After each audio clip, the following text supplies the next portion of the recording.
मेरे ही आत्मस्वरूप दिव्य आत्माओं, हर्ष और आनंद की वाटिका में आपका हार्दिक स्वागत है। आज हम सीखेंगे शीतकारी प्राणायाम। गर्मी के मौसम में डिहाइड्रेशन हो जाता है, पानी की कमी हो जाती है ज़्यादा धूप में रहने से। और फिर जिन लोगों को एसिडिटी होती है, एसिडिटी से ही सारा खेल बिगड़ता है इस शरीर का।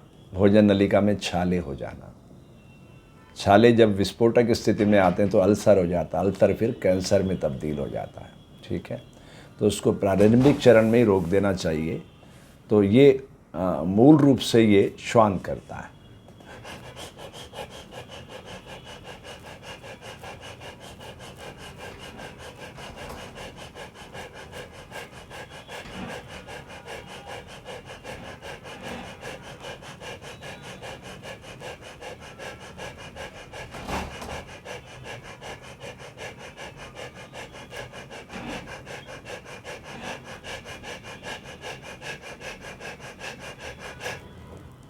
मैंने 72 बार किया नॉर्मली, 72 इंच 72 बार।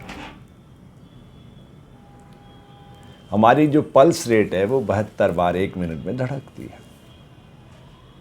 ठीक है, तो सिर्फ ये क्रिया एसिडिटी को ही कंट्रोल नहीं करेगी, आपके बीपी को भी कंट्रोल करेगी, क्योंकि तापमान इसमें तेजी से गिरेगा।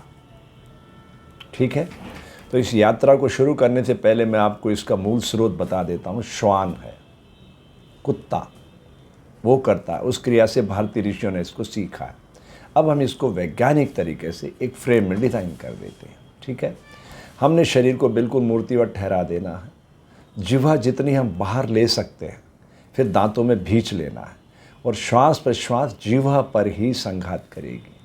यानी श्वास आएगी भी जिह्वा से और प्रश्वास जाएगी भी जिह्वा से। नासिका का उपयोग नहीं करना है। ठीक है, तो ये जो हमारी रस वाहिनियाँ, इसको यहीं से, ये रस वाहिनियाँ भोजन नलिका से सीधी जुड़ी होती हैं। ठीक है, भोजन नलिका से भी, प्राण नलिका से भी, दोनों से सीधी जुड़ी हैं। जिह्वा की वाहिनियाँ, ध्यान से सुनिए। तो हमने क्या किया, जिह्वा को बाहर निकाला, फिर दांतों में भींच लिया, और फिर नासिका पुट को बंद रखना है। श्वास प्रश्वास यहाँ से नहीं, न छोड़ना न लेना, जिह्वा से ही सारा खेल चलाना है, ताकि जिह्वा की सारी रस वाहिनियाँ साफ हो सके, और उसके जरिए फिर धीरे धीरे भोजन नलिका साफ होती चली जाएगी। ठीक है, तो तापमान गिरेगा, मतलब आपका बीपी अगर बढ़ा हुआ रहता तो वो भी कंट्रोल होगा, प्लस आपकी एसिडिटी को भी कंट्रोल करेगा। अगर आप अल्सराइज्ड हो गए, अल्सर की बीमारी से पीड़ित हो गए, तो भी क्योर करेगा, लेकिन उसकी गति थोड़ी बढ़ाना होगी। वो भी मैं शनि शनि आपको बताऊंगा। सबसे पहले सिंपल शीतकारी प्राणायाम।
इस क्रिया के करते ही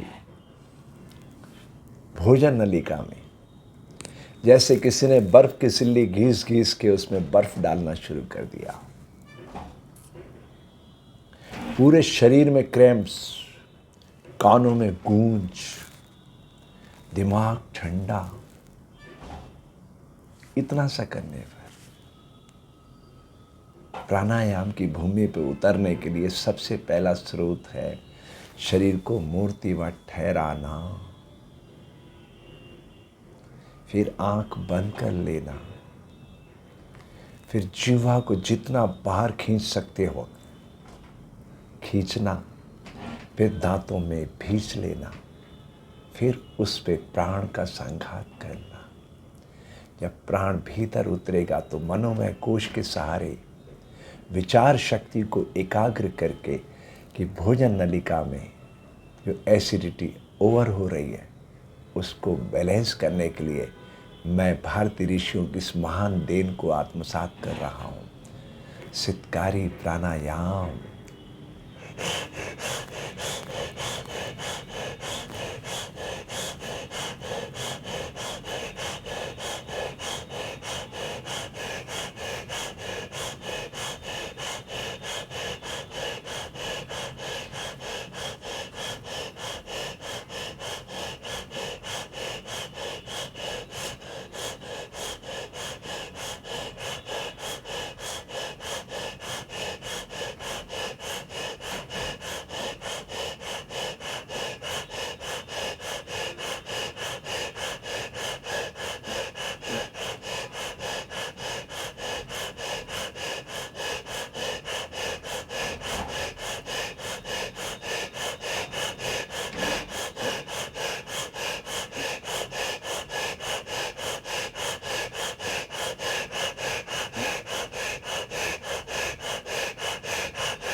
जीवन में ऐसा अनुभव कभी नहीं आया होगा कि आपकी जीवा की रस वाहिनियाँ जब स्वस्थ हो जाएंगी तो आपके मुख का स्वाद 50 चीज़ें एक साथ खाओगे ना उन सबको आइडेंटिफाई कर देगा। थोड़ा सा सब्जी में नमक ज़्यादा होगा तुरंत आइडेंटिफाई करेगी रसवाहिनियाँ, ब्रेन से सूचना पहुंच जाएगी आप तक।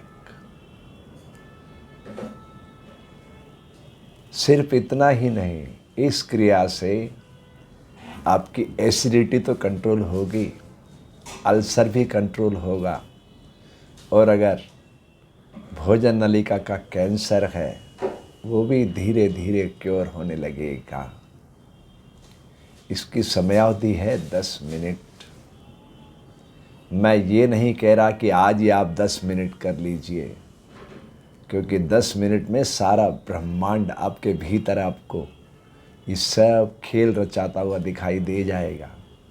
10 मिनट बहुत बड़े होते हैं। 1 सेकंड के भी 100 हिस्से होते हैं, माइक्रो सेकंड, समझिएगा आप। और थोड़ी सी अगर आपने इसकी गति बढ़ाने का अभ्यास कर लिया, थोड़ी सी गति, और 108 बार करके दिखा दिया, आप खुद पाएंगे क्या चमत्कारिक क्रिया है। ये भारतीय ऋषियों ने किससे खोजी? श्वान से, कुत्ते से, डॉग से। Destroying, operating and generating. Brahma Vishnu Mahesh. Brahma पैदा करता है, विष्णु पालन करता है और महेश संहार करता है। ये 3 गुण हैं, देव दानव मानव। देव अमृत पीते हैं, दानव खून पीते हैं, मानव पानी पीते हैं। आप किसी के घर गए, उसने आपको पानी पिलाया, वो पानी बिना मांगे अगर आपको मिला है तो वो पानी पानी नहीं है, अमृत है। मांगने पर मिला है तो वो पानी है, और अगर आपने ज़बरदस्ती लिया है तो वो खून है। खून कौन पीता है? राक्षस। पानी कौन पीते हैं? मानव। अमृत कौन पीते हैं? देव। तो देव दानव मानव की यात्रा है, ठीक है।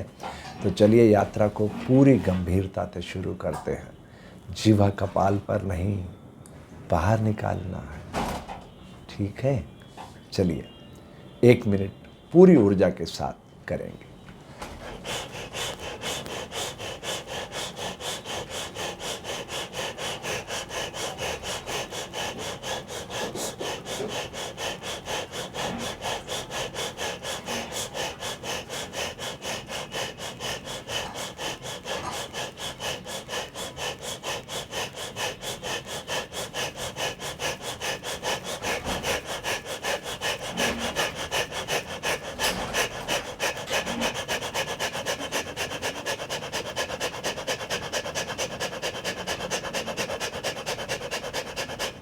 तो इस तरीके से इसकी गति कम ज़्यादा की जा सकती है। आप अपनी क्षमता के अनुसार इसकी गति को कम ज़्यादा कर सकते हैं, लेकिन इसकी पहचान यही है कि आपके पूरे शरीर के अंदर क्रैम्प्स चलने लग जाएंगे, है ना। शरीर के अंदर अजीब अजीब सी आपको ध्वनियाँ सुनाई देने लग जाएगी, अजीब अजीब सी बीट्स सुनाई देने लग जाएगी, है ना। चमत्कार है आपके शरीर के भीतर, उससे जुड़ने की यात्रा है ये सिद्धकारी प्राणायाम। और अपना अनुभव मेरे इस वीडियो पर ज़रूर साझा कीजिएगा। और हाँ, अगर आपने अभी तक इस चैनल को सब्सक्राइब नहीं किया तो कीजिए, और हो सके तो थैंक्स का बटन भी दबाइए। पूरी उन्मुक्त हृदय से इस मिशन को सहयोग कीजिए, ताकि ये जन जन का मिशन बन सके। रोज़ धरती पर एक हंसते खेलते मानव को हम आकार दे सकें। आपके मंगल की कामना करता हूँ, आपके आरोग्य की कामना करता हूँ।